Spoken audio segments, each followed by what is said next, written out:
নির্বাচনকে ঘিরে বা নির্বাচনের আগে পরে যে সমস্ত জুলুম, সহিংসতা, দখলদারিত্ব, মাস্তানি, অন্যায় আচরণ যা কিছু এই সমাজে হয়, যেগুলো দেখতে দেখতে আমরা অভ্যস্ত হয়ে গেছি।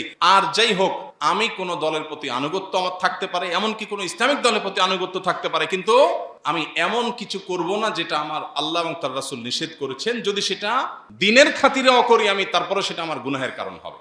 নির্বাচনকে ঘিরে সারা দেশের প্রত্যেকটা মানুষ এক ধরনের কৌতূহল, এক ধরনের আশঙ্কা, এক ধরনের ভয়, এসব কিছুর মিশেলে আমাদের মনে মস্তিষ্কে এখন শুধুই আমাদের দেশের জাতীয় নির্বাচন।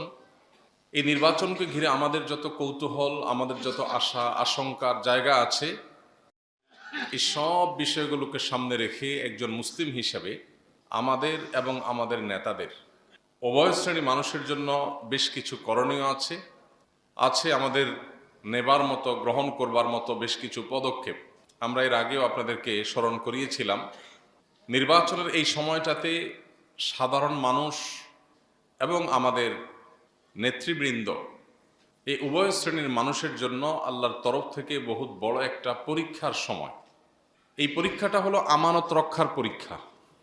সাধারণ মানুষ হিসাবে আমরা আমাদের প্রতি অর্পিত আমানত কতটা রক্ষা করতে পারছি, আর আমাদেরকে যারা শাসন করতে বা আমাদের যারা দায়িত্বভার গ্রহণ করতে ইচ্ছুক, তারা আল্লাহর দেওয়া আমানতকে রক্ষা করবার জন্য কতটা প্রস্তুত, এই পরীক্ষা দেওয়ার সময় হলো আমাদের জন্য এই সময়টা। আল্লাহ সুবহানাহু ওয়া তাআলা কোরআনে কারিমে বলেছেন, ইন্নাল্লাহা ইয়ামুরুকুম আন তুআদ্দুল আমানাতি ইলা আহলিহা। আল্লাহ নির্দেশ করছেন তোমাদেরকে, এই তোমাদের মধ্যে ভোটারও আছেন, প্রার্থীও আছেন, দলের কর্মীও আছেন, সাধারণ মানুষও আছেন। আল্লাহ তাআলা সর্বস্তরের মুসলমানদেরকে লক্ষ্য করে বলছেন যে আল্লাহ তাআলা তোমাদেরকে অর্ডার করছেন, আল্লাহ তাআলা তোমাদেরকে নির্দেশ করছেন যে আল্লাহর সামনে দাঁড়াতে হবে। তিনি নির্দেশ করছেন আনতু আদ্দুল আমানাতে ইলা আহলিহা, আমানত যথাস্থানে যেন পৌঁছে দেয়া হয়। তোমরা আমানত যথাস্থানে পৌঁছে দাও, এই মর্মে আল্লাহ তোমাদেরকে নির্দেশ করেছেন। আমানতকে অপাত্রে পৌঁছে দিবে না। নির্বাচন এবং ভোটের এই রাজনীতিকে ঘিরে সর্বস্তরের সাধারণ মানুষের মধ্যে এক ধরনের শঙ্কা, আশা এবং বিশেষ করে দেশকে ঘিরে এক ধরনের অজানা কৌতূহল, বিশাল বড় একটা আকাঙ্ক্ষার জায়গায় তৈরি হয়েছে।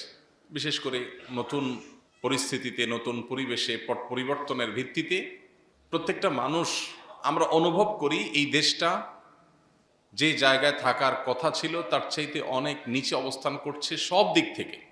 অর্থনীতি বলি, নাগরিক সুযোগ সুবিধা বলি, নিরাপত্তা বলি, আইন শৃঙ্খলা বলি, বিচার ব্যবস্থা বলি, এমন একটা সেক্টর নাই এই দেশে যে একটি সেক্টর নিয়ে জনগণ বলতে পারে এই সেক্টরটাতে পৃথিবীর যে কোনো দেশের চাইতে আমরা ভালো আছি।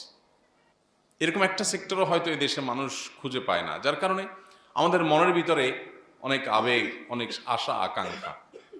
নির্বাচন আসলে সে আশা আকাঙ্ক্ষা আরো বেড়ে যায়। প্রিয় ভাইরা আমার, একজন মুসলমান হিসেবে আমাদের সমস্ত অবস্থা, দুরবস্থা, ভালো মন্দ সব কিছুর নিয়ন্ত্রক আল্লাহ রাব্বুল আলামিনকে আমরা মনে প্রাণে বিশ্বাস করি।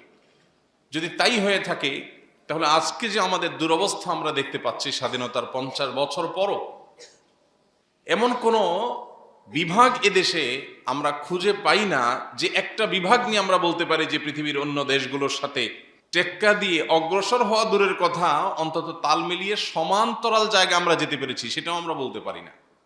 বিচার নাই, জোর জার মুল্লুকতার, অপশাসন, দুর্নীতি, অনিয়ম, খাদ্যে ভেজাল, কি নাই?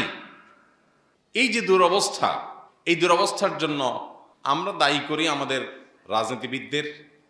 রাজনীতিবিদরা হয়তো দায়ী করে আমাদের ভোটারদের। সন্দেহাতীতভাবে আমাদেরই ঘুরে ফিরে দায়, কারণ আল্লাহ তাআলা বলেছেন যহরাল ফাসাদু ফিল বাররি ওয়াল বাহরি বিমা কাসাবাত আইদিন নাস। স্থলে এবং জলে যত রকমের ব্যত্যয় তোমরা দেখো, যা হওয়ার কথা ছিল হচ্ছে তার উল্টোটা, যা দেখার কথা ছিল দেখছো তার ভিন্নটা।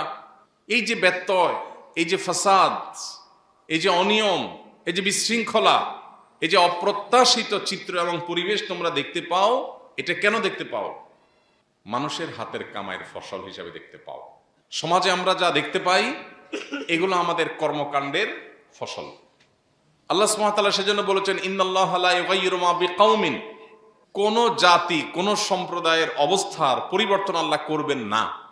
আমরা যে অপশাসন, আমরা যে বিচারহীনতা, আমরা যে জোরজার মুল্লুকতার, আমরা যে দুর্নীতি, আমরা যে অন্যায় অনিয়মের মহাসমুদ্রে হাবুডুবু খাচ্ছি, এই অবস্থার ব্যাপারে আল্লাহ বলছেন, আল্লাহর এই আয়াতকে অবস্থার ক্ষেত্রে আমরা ফিট করতে পারি যে আল্লাহ তাআলা কোনো জাতির অবস্থা পরিবর্তন করবেন না, অতএব আমাদের অবস্থারও পরিবর্তন হবে না হাত্তা ইউগাইয়িরু মা বিআনফুসিহিম, যাবত না আমরা নিজেদের অবস্থা নিজেরা পরিবর্তন না করি। আমরা যদি সিদ্ধান্ত নেই আমি যা উল্টাপাল্টা করি এগুলো সব ঠিক থাকবে, অফিসে, আদালতে, কর্মস্থলে, আমার ব্যবসা প্রতিষ্ঠানে, যেখানে থাকি না কেন মানুষকে ফাঁকি দেওয়ার চেষ্টা করব, 2 নম্বরই করার চেষ্টা করব, ধানাই পানাই করার চেষ্টা করব, মসজিদে মুসলমান বাহিরে মুনাফিক সাজার চেষ্টা করব, আমি যদি আমার সব অবস্থাগুলোকে খারাপ রাখি আর আশা করি দেশ ঠিক হয়ে যাবে, এটা হবে বোকার স্বর্গে বসবাস। অতএব ভোটের এই রাজনীতিকে সামনে রেখে আমি সর্বস্তরের সাধারণ মানুষের কাছে বিনীতভাবে উদাত্ত আহ্বান রাখতে চাই। নাম্বার 1, আমাদের অবস্থা পরিবর্তনের জন্য, আমাদের জাতিগত, জাতীয়, সার্বিক, সামগ্রিক অবস্থার পরিবর্তনের জন্য অপশাসন, দুর্নীতি, বিচারহীনতা, অন্যায়, অনিয়ম, যত রকমের অনাচার এই সমাজকে গ্রাস করে আছে, এটা থেকে মুক্তি পাবার জন্য আমাদের উচিত গণতওবা করা। আমাদের উচিত আত্মজিজ্ঞাসার মুখোমুখি হওয়া। আমি যদি এমপি বা মন্ত্রী হওয়ার সুযোগ পাই, আমি কি আমার আত্মীয় স্বজন, বন্ধু বান্ধব এদের চেহারার দিকে না দেখে নিয়ম এবং শৃঙ্খলার দিকে তাকিয়ে চলতে পারবো কি না? সে আত্মবিশ্বাস আমার নিজের বেলায় আছে কিনা? আমার ভাই ভাগিনা, আমার বোন ভাগিনা, ভাই ভাতিজা, আমার বন্ধু বান্ধব, পাড়ার প্রতিবেশী, এদের দ্বারা প্রভাবিত হয়ে আমি নিয়ম শৃঙ্খলার তোয়াক্কা না করে শুধুমাত্র স্বজন প্রীতি, দল প্রীতি, চেহারা প্রীতি, এই সমস্ত প্রীতির মধ্যে আমি হাবুডুবু খাবো, নাকি আমি আমার আদর্শকে সমুন্নত রাখতে পারবো অন্ধের মতো করে, নিয়ম নীতির কাছে সব কিছুকে আমি জলাঞ্জলি দিয়ে, কোরবানি করে, ত্যাগ করে সামনে অগ্রসর হতে পারবো কিনা? আমার নিজের এতটা আত্মবিশ্বাস আমার নিজের বেলায় আছে কিনা? যদি না থাকে তাহলে এটাই হলো তওবার সবচেয়ে মোক্ষম সময়। রোগ ধরা পড়েছে, এখন ট্রিটমেন্ট দরকার।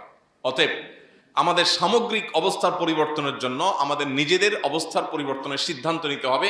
আমরা ব্যক্তি জীবনে আমার যতটুকু গণ্ডি আছে ততটুকু গণ্ডির মধ্যে আমি সততার চর্চা করব, ন্যায়নিষ্ঠার চর্চা করব, ইনসাফের চর্চা করব, অনিয়মকে কবর দেব, বিশৃঙ্খলাকে কবর দেব। আমার সন্তানের বিরুদ্ধেও যদি আমার অবস্থান নিতে হয় আমি নিতে কার্পণ্য করব না। আমার আত্মীয় স্বজনের বিরুদ্ধেও যদি আমার অবস্থান নিতে হয়, আমার আদর্শের কারণে, আমার বিবেকের কাছে জিজ্ঞাসার জবাবের ভিত্তিতে, আল্লাহর কাছে দাঁড়াতে হবে সেই জবাবদিহিতার বোধের ভিত্তিতে, আমার আপনজনের বিরুদ্ধেও আমার অবস্থান নিতে কার্পণ্য থাকবে না। এই সিদ্ধান্তটা আমাদের প্রত্যেকটা মানুষকে নিজের মধ্যে গ্রহণ করতে হবে। এটা হলো আমাদের প্রথম করণীয়। আল্লাহ তাআলা ওয়াদা করেছেন কোরআনে, আমরা যদি সিদ্ধান্ত নেই যে আমাদের অবস্থাকে আমরা পরিবর্তন করব, আমরা নিজেরা অনিয়ম, বিশৃঙ্খলা এগুলো করব না, তাহলে সেক্ষেত্রে ইনশাআল্লাহ আল্লাহ তাআলা আমাদের জাতি এবং সামগ্রিক অবস্থার পরিবর্তন করে দিবেন। সেই ব্যবস্থা আল্লাহ তাআলার পক্ষ থেকে হবে, আল্লাহর ওয়াদা আছে। অতএব গণতওবা প্রয়োজন। আমরা বেশিরভাগ মানুষ এসব অনিয়মের বিরুদ্ধে সমালোচনা করি, কিন্তু আমি নিজের সুযোগের অভাবে সৎ, সুযোগের অভাবে সৎ। আমি ওই চেহারে নাই, সেজন্য আমি এগুলো করি না। বাট থাকলে আমি বুঝতাম যে আমার কাছে আসা গমগুলো আমি কিভাবে বন্টন করি। থাকলে আমি দেখা যেত যে সরকারি বরাদ্দ আমি কিভাবে বন্টন করি। আমি কি আল্লাহর ভয়কে মাথায় রাখি নাকি চেহারা সামনে আমার আসে? অতএব সমাজের সার্বিক পরিস্থিতি, এটা আমাদের আমল, এটা আমাদের চিন্তা, এটা আমাদের কর্মকাণ্ড, এর প্রতিফলন, এর ফসল। সেজন্য গোড়ায় হাত দিতে হবে, আত্মশুদ্ধির অভিযান চালাতে হবে। আল্লাহ তাআলা আমাদের সবাইকে সে তৌফিক দান করুন। নাম্বার 2, আমরা ভোট এবং এই যে মতামত দেওয়ার সুযোগ পেয়েছি, এই সুযোগটা আল্লাহর পক্ষ থেকে অনেক বড় পরীক্ষার ব্যাপার। এই পরীক্ষায় উত্তীর্ণ হওয়ার ক্ষেত্রেও আমি যে দেশে অনিয়ম, বিশৃঙ্খলা, অপশাসন এগুলোর অপসারণ চাই, এগুলোর পরিবর্তন চাই, আমি কি আসলে সিদ্ধান্ত দেওয়ার ক্ষেত্রে আমানতদারিত্বটা মেনটেন করতে পারছি কিনা, রক্ষা করতে পারছি কিনা। এক্ষেত্রে আমার কোনো বায়াসনেস